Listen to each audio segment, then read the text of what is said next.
Journal de rapport quotidien, samedi 18 mai 2024. Information de la nuit, actualités entrepreneuriales. Alimentation et boissons, nourriture, dans cet segment. Nous examinerons le rôle important les aliments jouent pour la santé et bien-être dans les ménages africains et comment les personnes qui créent des entreprises alimentaires pour gagner de l'argent et ne cherchent pas seulement à réaliser des bénéfices, mais veillent également à ce que les clients ne le fassent pas pour ne tomber pas malades à cause de la manière irresponsable de prendre soin du service qu'ils offrent aux consommateurs. Des cas hospitaliers qui ont des patients qui ont besoin d'un traitement précieux. La maladie implique-t-elle la nourriture qu'ils mangent et la nourriture qu'ils mangent contient des microbes à cause de la mauvaise habitude de cuisiner pour les clients sans respecter l'hygiène et sans se soucier du bien-être des clients. Pourquoi voudriez-vous simplement avoir une entreprise alimentaire pour de l'argent et gagner un certain revenu, tant que l'entreprise que vous avez fait des bénéfices? Vous ne en souciez pas comment les aliments sont cuits pour la santé des clients.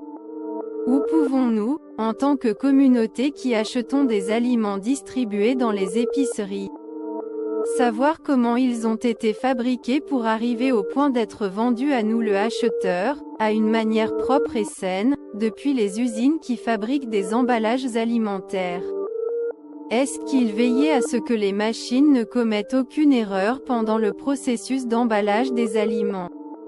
La concentration des organisations de fabrication qui s'assurent que chaque paquet d'aliments est correctement pris en charge, qu'il parviendra à la partie tertiaire de l'entreprise en bon état et de bonne qualité pour les acheteurs, fait en sorte que les aliments transformés soient toujours exécutés à ce stade avec succès.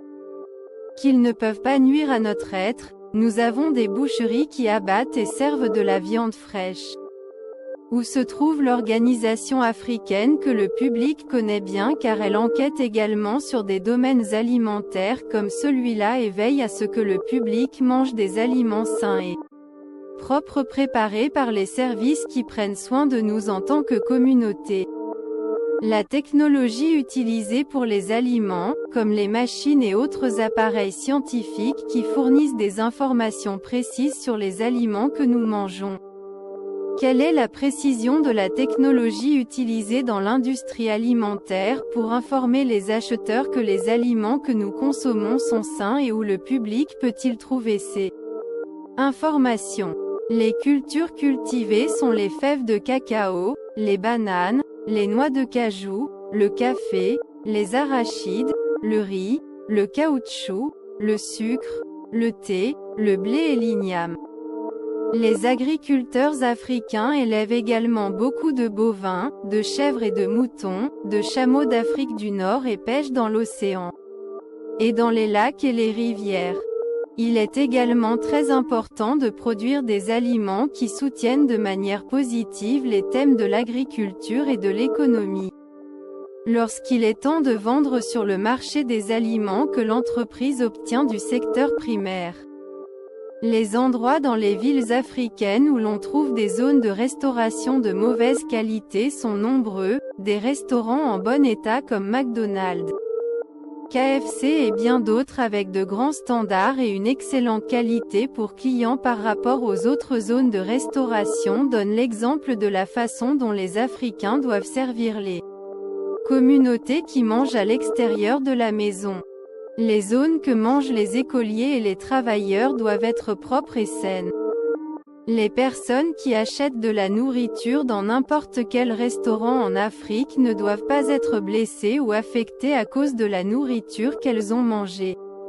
En tant qu'Africains, nous avons besoin de davantage d'organismes d'enquête sur l'industrie alimentaire qui montrent aux communautés africaines que les recherches sur la manière dont les services des vendeurs de nourriture sont rendus aux consommateurs, et sur ce qui pourrait s'avérer être un cas néfaste que les restaurants font comme une habitude dont le public n'est pas conscient.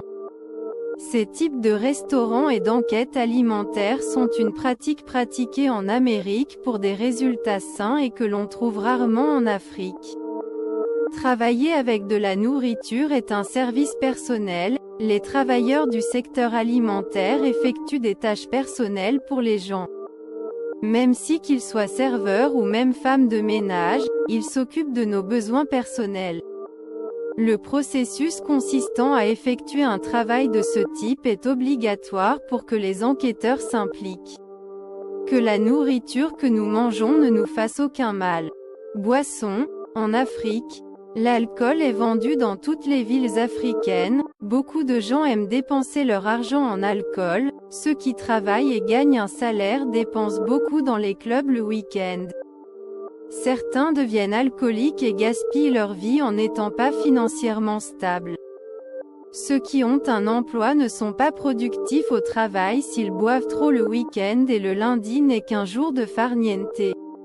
Même si l'alcool est apprécié par différents types de personnes, avec des modes de vie différents, je dois dire que c'est l'une des raisons pour lesquelles un Africain est en retard au travail. Pendant ces périodes de détente avec des amis pendant de nombreuses heures et de fêtes, vous devriez travailler sur des projets qui bénéficieront à votre ville et aux gens qui vous entourent.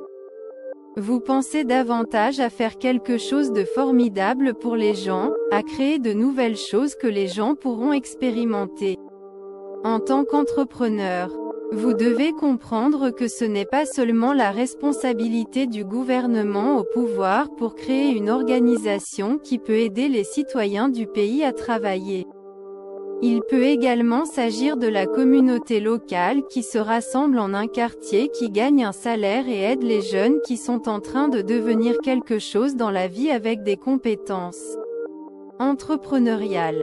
La carrière d'un enfant africain est très importante. Les travailleurs des villes locales doivent créer une organisation qui aidera financièrement les étudiants de leur région. Vous pouvez vous plaindre auprès des représentants du gouvernement de la situation à laquelle vous êtes confronté en tant que famille, en tant que foyer, mais ils ne vous aideront pas à ce moment-là. Car en tant que dirigeants, ils ont trop de choses à faire pour la nation, trop de problèmes à résoudre pour des millions de personnes. Cela doit commencer par le leadership de la communauté locale et votre communauté locale pourrait être le lieu qui lancera quelque chose de nouveau pour le monde et tous les pays d'Afrique. Pouvez-vous rechercher de telles solutions de travail, avec la nouvelle expérience que vous avez créée et que les nations trouvent meilleure pour leur réussite économique? L'Éthiopie a été le premier pays à avoir découvert le café que beaucoup de gens trouvent spécial et aiment boire aujourd'hui. C'est un Éthiopien qui l'a inventé.